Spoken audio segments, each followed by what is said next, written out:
in Christ. This book gives you a good idea of um, what the Greek Church believed during the 14th century, so 1300s. This is a book from its time. Nicholas Cavasilis. There is a book out there, Caesar's Messiah. It's an adaptation of the garbage that Calpurn Piso spews. Now, I bring this up for a couple reasons. Caesar's Messiah is harshly rejected by not only J.P. Holding, but more importantly, Richard Carrier. Richard Carrier, the mythicist. I'll put links to Richard Carrier's blog about Caesar's Messiah and his interactions with Joseph Atwill.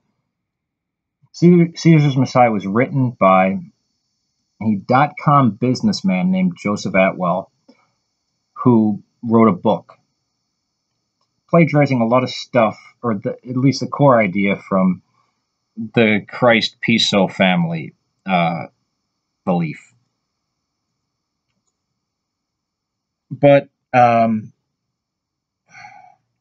there is no, the reason why I mention this is because once you look at what is said, what J.P. Holding, the flaws that J.P. Holding, as well as Richard Carrier, expose, just the ludicrous nature of it. Titus, when Christ talks about fishers of men, it was actually a joke that Titus wrote in there because he attacked people on the Sea of Galilee, and when you have an army that attacks somebody on the Sea of Galilee, they're like fishers of men. You see? Even though in the Jewish Wars it doesn't talk about throwing nets on men or fishing men out of the sea, it's because when Titus fought a group of people on the Sea of Galilee and he cut off their hands and feet, he was like fishing for men. That's no joke. That's one of the arguments Joseph Atwill puts forth to link Vespasian with early Christianity and being the writer of the New Testament.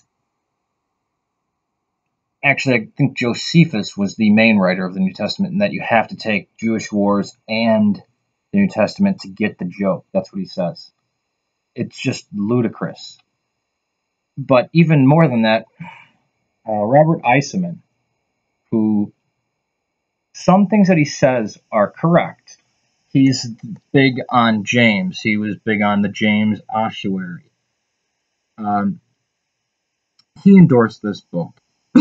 But see, this is when people are like, well, so-and-so, who's a bona fide archaeologist or scholar, is for this book. There are some wacky people who, when looking into one area, are perfectly fine.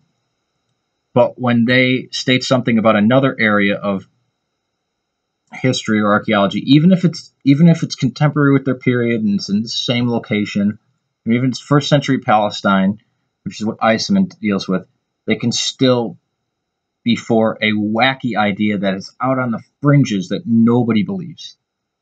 You'll always get one or two people who, yeah, they'll be for it. They'll endorse this idea.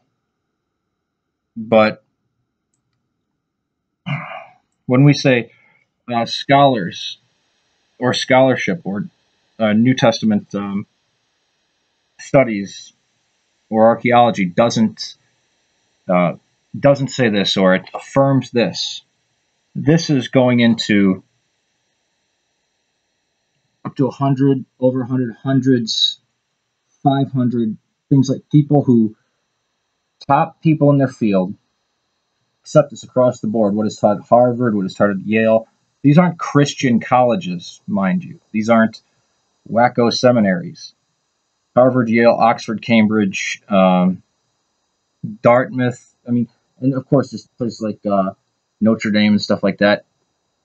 Some of these don't have, of the top Ivy League colleges, may not have um, advanced studies in the New Testament, but they'll have archaeology, they'll have history, and across these fields,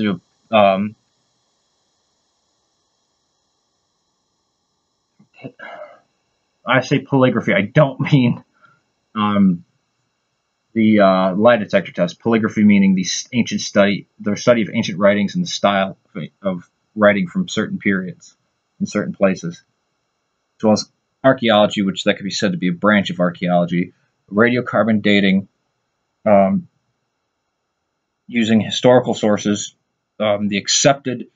I mean, you can challenge the accepted history of something.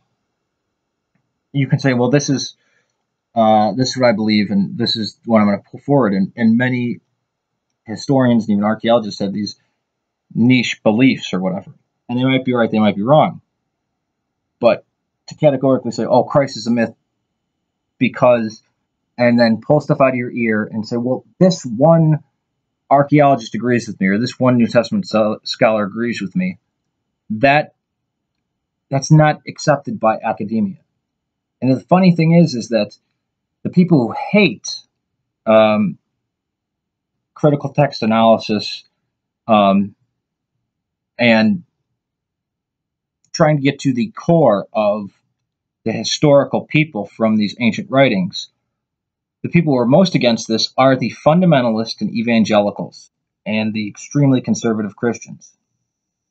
It's kind of amazing then to see people who claim to be atheists on YouTube or online at all, or even come across them in real life, and see them taking the exact same stance as the fundamentalists. The fundamentalists do not want to deal with the historical Christ because they want to say, well, you either take it on faith or you don't at all. You can't see anything historical in there. It's all on faith. Because then all power flows into them. We say, no, that was written about an actual guy, and you can reach the truth or the historical accuracy. The truth is a philosophical idea, but you can reach an actual historical person with relative certainty. Peace to you.